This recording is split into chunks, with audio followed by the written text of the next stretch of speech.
another game that the same people got me, and I have played this a little bit more than that one, Last Rebellion. Now, I've heard of NIS, but I've heard of some of their games. I've never heard of this one, and they'd never heard of this one either. They just thought it looked cool, so they bought it for me, and they kind of know what I like, and this is sort of up my alley, I'd say. It's an RPG. The storyline's okay, I guess. The voice acting's really weird, because it's good, but then the emotions they give are so weird. Like, your brother kills your brother. This happens right at the beginning. You and your brother's your rival, and your brother kills your dad, and then your character's like, I will avenge him. And then your brother kills you, and then he's like, I will avenge myself.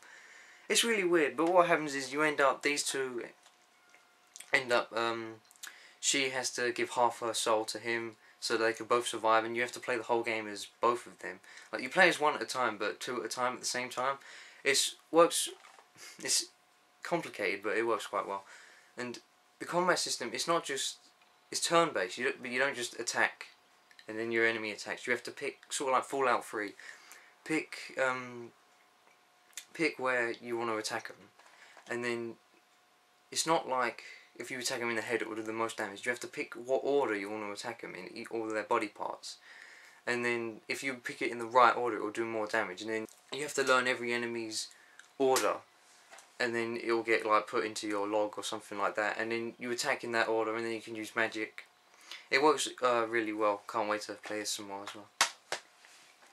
And now we move on to stuff I got for Christmas. A nice retro game for the Game Boy Advance, Sonic Advance. Now, this game is, I had this game when I was younger, and I loved it. I got it again, and I love it even more. I don't know why. This is one of my favourite Sonic games. The whole Advance trilogy, they're really great games. It feels just like a normal Sonic game. You can play as all four of these characters, and the levels are great. The platforming's all great. It's like classic Sonic at its finest. But there's one thing I've kind of found out about this game while I'm playing it now. Is because you play through all the levels as all four characters, so you play as the exact same levels. So when you're playing as Amy and she doesn't have the spin dash, so when you run up the loop-de-loops like Sonic and you foul, you can just hold down and press A and then you'll do it. But as Amy, you can't. So it's kind of annoying playing as Amy. You have to run all the way back.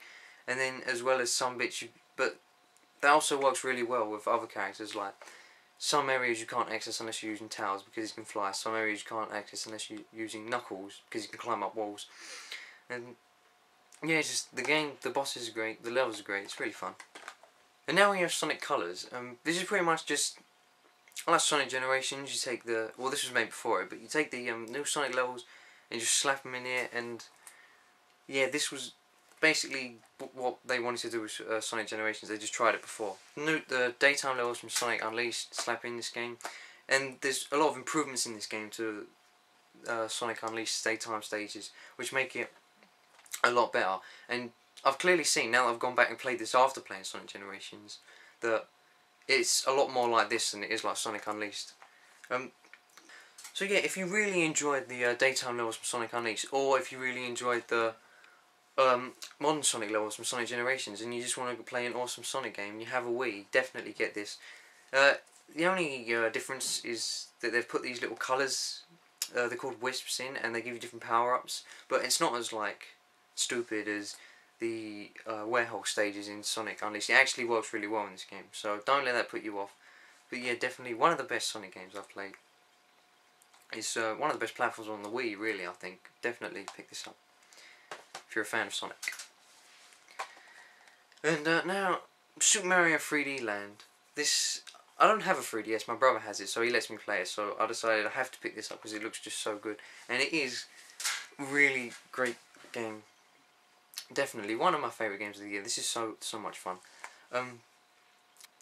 This game is basically a mix between Super Mario Bros. 3 and Super Mario Galaxy, I'd say. Like, there's 3D levels, but then everything's pretty much taken from Super Mario Bros. 3, which is a great thing, because it's one of the best Mario games out there. All the power-ups are great. You get the raccoon tail back, and there's now Boomerang Mario, you get Fire Mario. It's really awesome. The levels, they're really short levels, but for the most part, they're really easy. They get a bit challenging towards the end, but the greatest thing about this game is after you complete the game, after you've completed the main 8 worlds, there's a whole new 8 worlds where they take the same levels, but they make them much more challenging. They don't even seem like the same levels. I'm still playing this game after I've completed it, which is great for a platformer. So essentially this game has 16 worlds, and it'll probably take you quite a while to finish this, because the later worlds do get pretty hard. Yeah, so just the level of nostalgia in this game as well, like for Super Mario Bros. 3. And not only that, but loads of Mario games, like when you go against Bowser, it's like the same as the original Super Mario Bros. But it's in 3D, so you have to run back and forth between Bowser and all that. And yeah, coming to the 3D, the 3D in this game is probably the best 3D I've seen in any game. PS3, 3DS, anything like that. It's just, there's 2 different settings. There's I think that the default when you turn the game on is receding into the screen, 3D setting. And I couldn't really notice too much 3D when I was playing with that, so I was messing around with the buttons, and I found out that you can actually make it come out of the screen. And that 3D works really well. I mean, they've clearly designed this game for the 3DS. Puzzles can only be completed in 3D. And yeah, I wouldn't imagine playing this game without 3D, because it is just that good. So yeah, definitely, if you've got a 3DS and you're looking for a great game, Super Mario 3D Land, absolutely brilliant. And now we have WarioWare Smooth Moves. It's another WarioWare minigame compilation for the Wii, but this was one of the earlier ones, and I really love WarioWare games. I've just been playing WarioWare Micro Game Mania, I think it's called, on the 3DS, because my brother got the Ambassador program. Anyway, this game, one of the best things I like about this game is how they've clearly shown how the Wii remote can be used. Right. Before you start any of the micro games, it pretty much just picks a pose for you to do, like the samurai. You hold the Wii remote there and you do that, or the mortar and pestle. But yeah, and there's just like 20 other ones like that, and it works so well in this. I mean, the WarioWare games, they're so smart. Like the humour in these games, they doesn't make any sense. Like you'll pluck the nose hair from a woman, and then the lettuce will fall out, and stuff like that. And what I like about these games is they're not just like minigame compilations. Like you'll see some which is like, oh, pump the Wii remote, and then you'll be pumping it for like 5 minutes. But this game is just like you get 2 seconds to pump, and then you're completely taken into another minigame where you'll be using the same thing, but it'll be used in a completely different way. Very imaginative ways to use the Wii remote. One of the best motion games, really. So much fun. I mean, I was playing the game and my brother was sitting in the room watching me, and he was just watching me doing some weird stuff with the Wii remote. He walked out, he came back in, and I was up on the floor doing a dance, because that's what the next minigame wanted me to do. I also love how they kind of use different like visual styles for each different minigame. Like there'll be one where it looks like a realistic hand, and then there will be another one where it's just completely cartoony, and then there'll be another one where it'll be Super Mario Bros. The original one on the NES.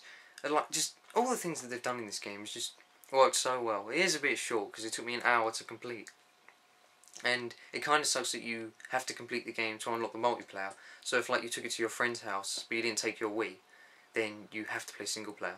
But the multiplayer in this game is really good as well. You can use one Wii remote, pass it around 12 players, and then they all have a turn to play, and then if they lose they fall, and then there are loads of other cool multiplayer modes as well.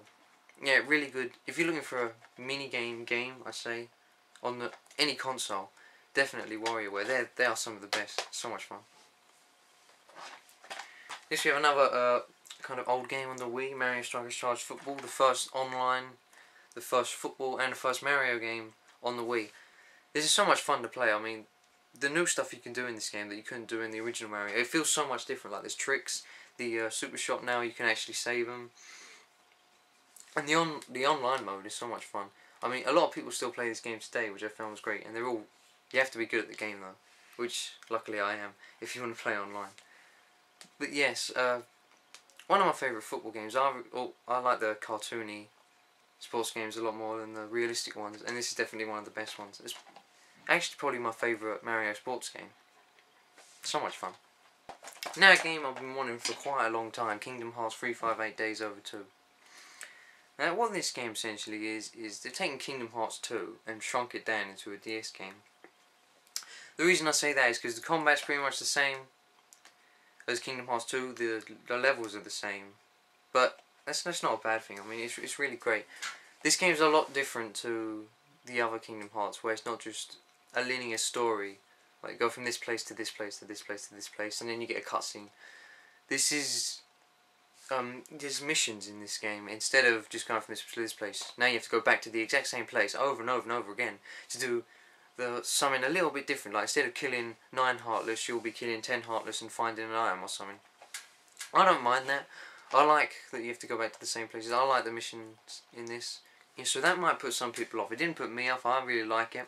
But you will find that you're pretty much going back to the exact same area for the first 3 or 4 hours of the game until you can actually go to a different area. That kind of sucks. But other than that, what I really like about this game is the storyline. What I love about the Kingdom Hearts storyline is that none of the games are really separate. They all flow into each other, so you have to play everyone to get it.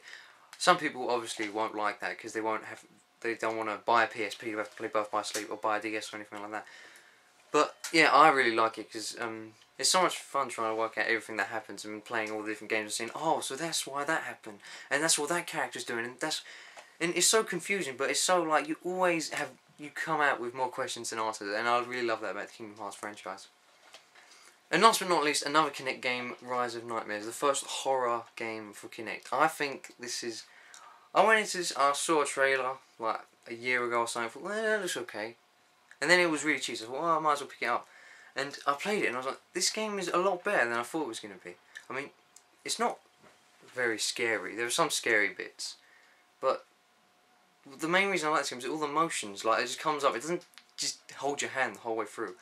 Well, I suppose it does, where if you hold your arm up, it auto-walks for you. But then the puzzles, it's like, you have to interact with everything you can, and then it gives you an instruction of how to move. But it doesn't bring up a picture where it goes, oh, do this motion. It actually tells you what motion to do, so that works really well. And it's actually got a storyline, and yeah, it's quite a great game. So thanks for watching, guys, and I'll see you in the next video.